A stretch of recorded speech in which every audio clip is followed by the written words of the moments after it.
Bonjour, nous sommes le samedi 17 janvier 2026 et le sujet est la pénurie d'œufs. Rappelez-vous, il y a quelques mois, il y avait des pénuries d'œufs aux États-Unis à cause de la grippe aviaire et les États-Unis, pour Pâques, avaient commandé des œufs à travers le monde. Ici, ça concerne l'Hexagone chez nous. Pénurie d'œufs, la ministre de l'Agriculture veut accélérer la construction de poulaillers jusqu'en 2030. Quand on pense aux poules, ça fait penser à la présidente de l'Assemblée, Yael Braun-Pivet, qui faisait garder ses poules par des policiers. Polémique. Mercredi 14 janvier, la ministre de l'Agriculture Annie Genevard a proposé d'installer un poulailler de plus par département et par an jusqu'en 2030. Un poulailler de plus par département et par an. Cela permettrait de faire face aux rayons d'œufs souvent vides des supermarchés. N'oubliez pas de vous abonner pour plus de news nationales, européennes et internationales sur ce monde merveilleux dans lequel nous vivons. Dans certaines grandes surfaces, les œufs sont une denrée rare. Les intempéries de début janvier, dont l'épisode de neige et la tempête Goretti, ont un peu aggravé une situation tendue depuis plusieurs mois, selon les distributeurs et la filière. Les cas de grippe aviaire dans certaines zones ralentissent aussi l'approvisionnement. L'interprofession des œufs, le CNPO, a déjà alerté à plusieurs reprises sur les tensions d'approvisionnement face à la hausse de la demande d'œufs. Alors pour éviter les pénuries, la ministre de l'Agriculture Annie Genevard a proposé mercredi 14 janvier d'installer un poulailler de plus par département et par an jusqu'en 2030. Dans une vidéo publiée sur son compte X, anciennement Twitter, et pour cause, la consommation d'œufs ne cesse de progresser car il s'agit d'une protéine saine et peu chère. La surréglementation bloque la création de poulaillers. Après, il y a différentes catégories d'œufs: bio, élevés en plein air, élevés au sol ou dans des cages. C'est 0, 1, 2, 3. Bien évidemment, il vaut mieux privilégier 0 ou 1 sur le marquage de l'œuf. Selon la ministre de l'Agriculture, le manque d'œufs est lié à la surréglementation, des règles trop nombreuses, trop contraignantes qui freinent les installations de poulaillers. Résultat, quand la demande augmente, la production ne suit pas, a expliqué la ministre sur X. C'est comme si c'était un bâtiment d'une industrie sensible, a-t-elle détaillé lors d'une interview sur BFM TV. Elle souhaite donc que les Français acceptent que des poulaillers se construisent près de chez eux.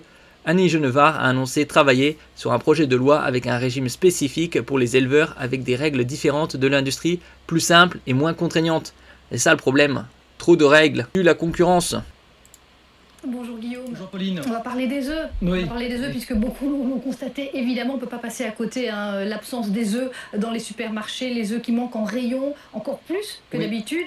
Qu'est-ce qui explique tout d'abord cette situation? C'est encore empiré ces derniers jours. Alors, ça fait des mois et des mois qu'on en parle du problème de manque d'œufs dans les magasins. Alors, il y a eu deux facteurs aggravants, on peut le dire comme ça, au cours des derniers jours. Déjà, il faut rappeler que la semaine dernière, il y a eu des perturbations liées à la neige et puis à la tempête Goretti. Donc, les œufs avaient été pondus, ils étaient prêts à être livrés, mais il y avait des interdictions de circuler pour les camions.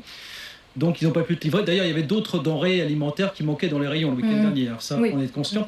Et puis alors, c'est vrai, on est le 12 janvier, donc on sort d'une période où vous avez une grosse demande d'œufs, plus que d'habitude, de la part des pâtissiers, des boulangers, des restaurateurs pour faire des gâteaux, notamment des bûches. Puis il y a eu la galette la semaine dernière.